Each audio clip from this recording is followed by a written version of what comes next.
추가로 여쭤보고 싶은 게 사람들이 상품명에다가 나 혼자 산다에서 나온 어떤 제품이 있다. 네. 그리고 연예인들이 누가 선전한다. 영화 배우가 선전했다. 네. 영화에서 어떤 이슈가 됐던 제품들이 있으면 그런 거 쓰면 안 돼요? 상품명에다가. 그러니까 그것도 좀 차이가 막 있는데 우영우 키링 같은 거나 나 혼자 산다에 누군가가 나온 선글라스라든지 이런 키워드를 좀 쓰게 되면 문제될 여지가 있을까요?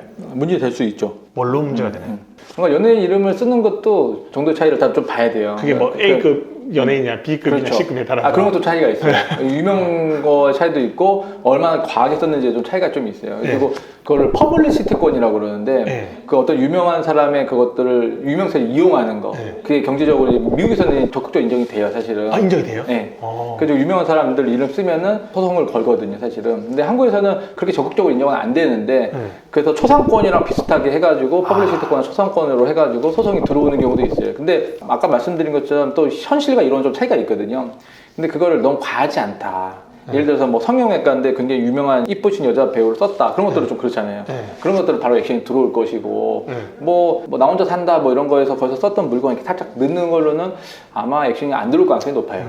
아, 그러면 유명한 연예인들 인스타나 유튜브 썸네일로 많이 쓰잖아요. 그럼 문제될 수도 있긴 하겠네요. 문제될 수도 있죠. 근데 다 뭐 손흥민 쓰고 뭐 이강인 쓰고 네네. 김연아 쓰고 그렇죠. 다 유명한 사람들 다 인스타에 맨날 올라가는 피드에 뭐 누구누구 알려주는 뭐 꿀 조언, 인생 조언, 뭐 뼈 때리는 조언 이런 것들 다 나오잖아요. 맞아요. 그럼 그것들도 그쪽 소속사에서 알면 문제를 제기하나요? 아니면 좋은 이미지에 써서 그냥 그렇죠. 묵인하는 건가요? 둘 다인데 사실은 어떤 연예인은 자기 사진이 돌아다니는 게 굉장히 좋거든요. 좋은 거로 보통 쓰죠. 네, 좋은 이미지로 돌아다녔다. 네. 뭐 그런 것들은 뭐 용인하는 정도가 아니고 권장을 하겠죠. 자기 사진 많이 써달라고. 골로 간 연예인 해가지고 인성 쓰레기 연예인 베스트 5 했는데 막 누구 유명한 사람 나오면 걸릴 수 있는 거예요. 그럼 명예훼손으로 명예훼손으로 들어올 것 같고. 아, 명예훼손이네. 근데 이제 그 정도를 좀 봐야 돼요, 사실은. 그래서 손흥민 쓴 거 손흥민이 뭐 그런 거 뭐라고 하겠어요, 사실은. 근데 그것들을 뭐 상업적으로 이용을 해서 마치 손흥민과 뭐 관계된 것처럼 뭐 해가지고 이익을 봤다. 뭐 그런- 이익성이 좀 있어야 되네요. 네, 경제적 이익도 좀 봐야 되고 그리고 유명한 사람을 어느 정도 이미지를 실추했는지도 좀 봐야 되고 정도를 좀 봐야 돼요. 이게 진짜 어떤 연예인을 쓰고 어느 정도로 썼냐에 따라서 진짜 교묘하게 조금씩 다르게 판단할 수도 있겠네요. 맞아요. 그래서 저도 이런 소송을 지금 여러 번 해봤는데 그러니까 왕패를 해가지고 사진 4,000장이 다 지워진 적이 있었어요. 사진 다 지워진 적이 있었고 괜찮다고 해서 그냥 쓴 적도 있었고 그 판례를 하나 말씀드리면 어떤 여자 배우였는데 그분이 피팅 모델이었어요. 피팅 모델로 해가지고 사진을 한 4,000장인가 찍었어요. 굉장히 저가로 찍었죠. 피팅 모델이었으니까. 근데 그게 주얼리였거든요. 주얼리 상품으로 이제 많이 찍어가지고 주얼리 이미지가 괜찮잖아요. 그쵸. 그래서 그분이 연예인을 데뷔할 때는 그 주얼리 사진이 도움이 됐어요. 오히려 이미지에도 사진도 이쁘게 나왔고 그 포트폴리오도 활용도 했고 근데 이분이 이제 유명해지니까 그거를 삭제를 해달라 뭐 온 거예요. 근데 그분은 이제 이 사진을 다 퍼뜨려 놨잖아요. 온라인 다 퍼뜨려 놨고 이게 뭐 온라인 뭐 해보셔서 알지만 이게 그 오프라인 가게처럼 사진 다 퍼진 게 다 영업이잖아요, 사실은. 그래가지고 이분 3년 동안 그걸 영업을 해서 이제 좀 수익을 좀 얻으려고 하는데 4,000장은 다 삭제를 해라고 소송이 들어온 거예요. 그래가지고 그게 이제 퍼블리시티권하고 초상권하고 다 맞물려서 문제된 거고 그래서 막 복잡하게 됐어요. 그래서 1심에서는 4,000장을 전체를 다 삭제해라. 온라인에 있는 거 삭제해라. 그러면 그 회사는 망하는 거예요. 사실은. 그렇겠죠. 그래서 1심에서 졌고 2심에 올라갔을 때는 이것은 퍼블리시티권 인정이 안 되고 그분은 유명해질 때 이런 것들을 이용을 했고 그렇게까지 권리가 높지도 않고 이미지에 실추도 되지 않았다 라고 해서 항소심에서는 뒤집혔어요. 와. 그래가지고 무료로 써도 된다라고 해가지고 고등법원에서 이겨서 이제 또 올라갔는데 대법원 가서 또 뒤집혔어요. 그래서 또 내려와가지고 고등법원에서 지고 대법원 확정돼가지고 결국 4,000장을 다 내렸어요. 그러니까 제가 말씀드리고 싶은 포인트는 뭐냐면 판사에 따라서도 이게 답이 틀려져요. 정도에 따라서 틀려져요, 사실은. 그러면 도매 사이트에서 일단 어떤 이미지가 있어서 그걸 가지고 스마트폰에 올렸는데 이걸로 지재권 문제가 되면 도매 사이트에 소송할 수도 있나요? 너희가 올려놓은 거 무료로 쓰라고 해서 올려놓고 팔아라고 해서 준 건데 그거 그냥 나는 갖고 와서 정당하게 팔았을 뿐인데 내가 문제가 됐다. 그럼 도매 사이트에 뭔가 소송을 할 수 있나요? 내가 당했다고. 이것도 이제 원칙부터 말씀드리면 일단 도매 사이트가 있고 제가 있고 상표권자가 있잖아요. 근데 상표권자 저한테 액션이 들어오잖아요. 그거는 저와 둘만의 관계거든요. 도매 사이트하고 관계가 없어요. 독립적으로 봐요. 독립적으로 보기 때문에 여기서는 항변은 못 돼요. 이게 원칙이고 근데 두 번째로는 그래도 하여간 이쪽에서 합의를 하든 아니면 선처를 받든 상품을 내서 어떤 해결을 하든 해결을 됐다. 그걸 어쨌든 피해가 받았다. 그러면은 저희가 그 도매 업체한테 구상권을 행사할 수 있죠. 구상권이 뭐예요? 당신 때문에 내가 손해를 봤기 때문에 당신이 대신 물어내라 라고 이제 소송을 다시 들어갈 수는 있는데, 그렇게 들어가면 또 이제 도매업체랑 우리와 또 관계를 또 봐야 되거든요. 그래가지고 도매업체가 그 약관 같은 걸 좀 봐야 돼요. 약관에 어떻게 돼 있는지, 책임을 안 지게 될 수도 책임 어떻게 지는지. 그래가지고 도매 사이트마다 다 틀리거든요, 약관이. 그래서 도매 사이트가 책임을 지게 됐다 이러면 내가 예를 들어 300만 원 물어줬다, 그럼 300만 원 이제 구상권 행사해서 300만 원 돌려받을 수도 있고, 약관 같은 경우에서 뭐 그런 것들을 책임지지 않겠다라고 하면 좀 애매해지는 거죠. 그때 소송을 또 가봐야 돼요.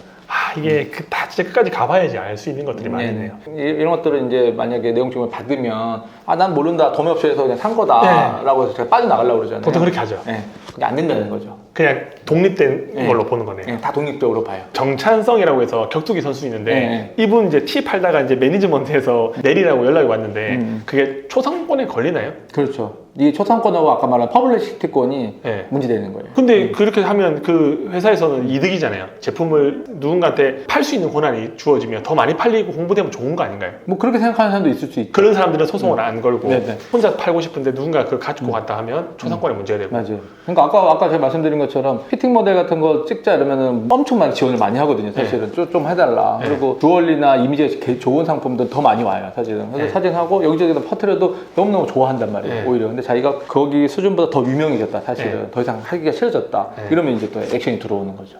그러면 제 또 질문이 정찬성 티가 있어요. 그거를 제가 인터넷에 5만 원에 누가 팔고 있거든요. 그 본사에서. 그럼 그거를 제가 100개로 샀어요. 나 정찬성 선수가 파는 거예요? 정찬성 되어 있는 얼굴이 있는 티가 있어가지고 5만 원짜리예요. 그걸 제가 있는 재고를 스마트에 들어가서 한 100개 남아 있더라고요. 그 100개를 다 샀어요. 사서 이제 온라인에 아무도 없어요. 제가 이걸 한 달 정도 있다가 뭔가 그 격투 선수 다시 또 나올 때쯤에 10만 원 올려서 팔아요. 문제가 돼요? 내가 사진 찍고 내가 제품 가지고 있는 거를 온라인에 파는 거니까. 그거는 괜찮을 것 같은데. 리셀 개념이라고 이해하면 되는 거죠. 정당하게 주고 사신 거니까 그 정도는 괜찮을 것 같아요. 그리고 또 질문해 주신 분이 코스트코, 노브랜드, 이케아 같은 대형 브랜드 상품을 구매 대행이 아닌 리셀, 그러니까 스마트스토어에 있는 거를 쿠팡에 팔고 쿠팡에 있는 거를 11분간 이렇게 올려가지고 주문이 들어오면 이제 리셀을 한다고 하죠. 거기 사서 바로 결제해서 보내는 거. 아직 사지 않았는데 안 사고 주문 들어오면 그때 이제 코스트 가서 사서 배송지는 고객집으로 해놓는 거. 이런 것들도 문제가 되나요? 그러니까 이 부분은 아직은 사실은 답이 없는 것 같아요. 저도 찾아봐도 답이 없어요. 이거는 한번 해봐야 될 것 같아요. 일단은 아직까지 이런 케이스가 없거든요. 사실은 제품을 사질 않았잖아요. 그럼 정당한 대한 권리자가 아니잖아요. 그 제품에 대해서는 사실은. 그렇죠. 근데 그걸 아직 예를 들어서 하나도 안 샀는데 나이키에 대한 광고를 엄청 하고 있단 말이에요. 혼자. 나이키한테 지금 돈이 입금되지도 않았잖아요. 사실은. 광고 얘기만 지금 하고 있고. 그래서 좀 애매한 것 같아요. 근데 또 항변할 수 있는 게 광고 행위를 해가지고 이제 구매가 들어오면 나는 당신한테 정당한 지불을 하고 사서 팔 거란 말이에요. 당연히 그렇죠. 사실은. 그게 아니고 살 데가 없으니까. 정품을 살 거고 정품을 사는 순간 그 권리는 소진된단 말이에요. 그러니까 예를 들어서 내가 A라는 나이키 운동화를 팔라고 해요. 근데 없잖아요 지금. 없죠. 돈도 아직 안 줬잖아요. 안 줬죠. 광고 얘기를 하고 있잖아요. 그 상표 침해잖아요. 그러면 나한테 액션이 들어오겠죠. 액션이 들어와서 하고 있는 중에 주문이 들어왔단 말이에요. 그때 사요. 정동에 지금 합의금 주는 거랑 비슷한 거죠. 그래서 돈 주고 사면은 이 물건 제게 되잖아요. 그랬을 때 어떻게 되나 좀 다툼이 좀 있어 보여요. 아니 근데 갑자기 궁금한 게 애플이라는 용어를 쓰잖아요. 근데 애플은 상표권이 있잖아요. 근데 마음대로 써도 애플에서 뭘 안 하잖아요. 그러니까 예를 들어서 이게 애플 노트북인데 이 노트북을 보호하기 위한 껍데기가 있잖아요. 케이스. 그러면 팔 때 케이스라고 하면 아무도 안 사니까 애플 케이스, 애플 맥 케이스라고 하잖아요. 그렇죠. 근데 애플이라는 용어를 쓰잖아요. 그게 두 가지가 문제되는데 LG, 삼성도 다 그렇게 쓰잖아요. 그러니까 두 가지가 문제돼요. 그러니까 그게 이게 어려운 문제예요. 대표님 되게 쉽게 얘기하니까 사법법칙은 엄청 어려운 문제를 질문하시는 건데 두 가지가 문제될 수 있는데 그 첫 번째는 LG나 애플은 그 케이스에 대해서 상표권을 받아놨는지를 봐야 돼요. 컴퓨터만 받아놨다 상품으로 지정 상품으로 지정 상품을 아까 만대로 이렇게 하나씩 다 선정할 수 있다고 그랬잖아요. 그래서 유명한 상품은 전유를 다 신청해 버리거든요. 다 받아버려요. 그러면은 이제 케이스에 대한 지정 상품의 상표권이 있겠죠. 그럼 효력이 미치는 거고 만약에 케이스는 지정 상품으로 등록을 안 받았어요. 그럼 상표권자가 아니잖아요. 케이스에 대한 상표권자가 아니란 말이에요. 그럼 처음부터 액션을 취할 수가 없죠. 그리고 두 번째로는 그 애플이라는 단어를 상표적으로 썼는지가 문제돼요. 아까 제가 말씀드린 것처럼 그 아까 애플이라는 거를 딱 했을 때 어쨌든 제가 브랜드로 쓴 게 아니잖아요. 브랜드는 따로 붙여져 있을 거 아니에요. 네. 정윤진 브랜드가 옆에 붙여져 있을 거잖아요. 네. 그럼 제품이 그걸 딱 샀을 때 고객들이 아 이거 애플에서 만든 덮개라고 오인을 하진 않잖아요. 안 하죠. 예, 그러면 상표권에 효력이 안 미쳐요.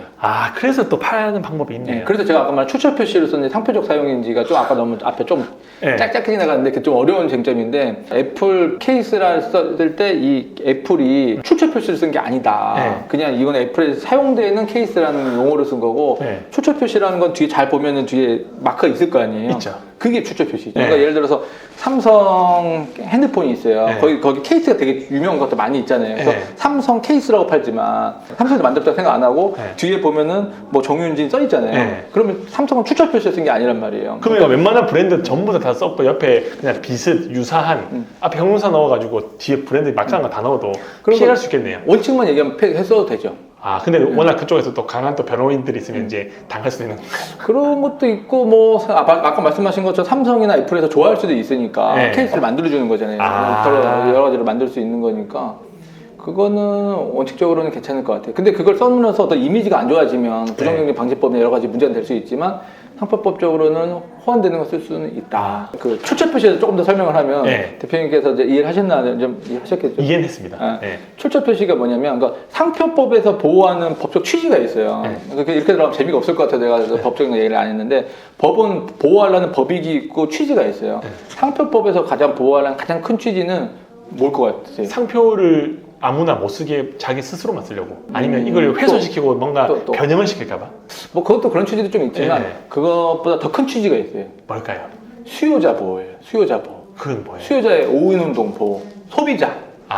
소비자를 보호하기를 하려는 게 취지가 가장 큰 거예요. 네. 그러니까 나는 나이키를 사러 갔는데 네. 나이스가 있는 거예요. 네. 근데 나이스가 나이키인 줄 알고 돈 주고 산 거예요. 네.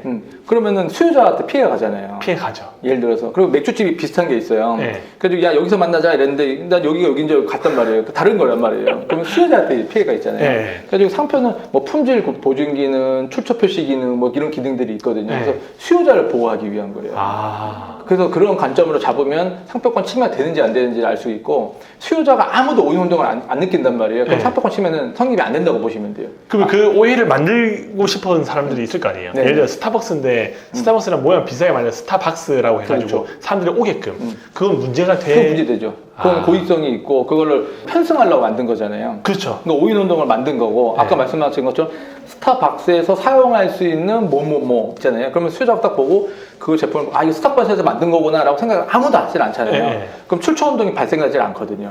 근데 아까 말한 대로 삼성 핸드폰에 사용할 수 있는 케이스 썼단 말이에요. 그러면 그걸 보고 제 조카한테 야 그거 써서 뭐 삼성 케이스를 하나 사와. 그렇다고 그걸 사오진 않는단 말이에요. 네. 삼성 케이스가 딱 그 뒤에 붙어져 있는 거 사갖고 온단 말이에요. 그렇죠. 출처 운동이 발생되지 않는 혼동. 출처에 대한 혼동.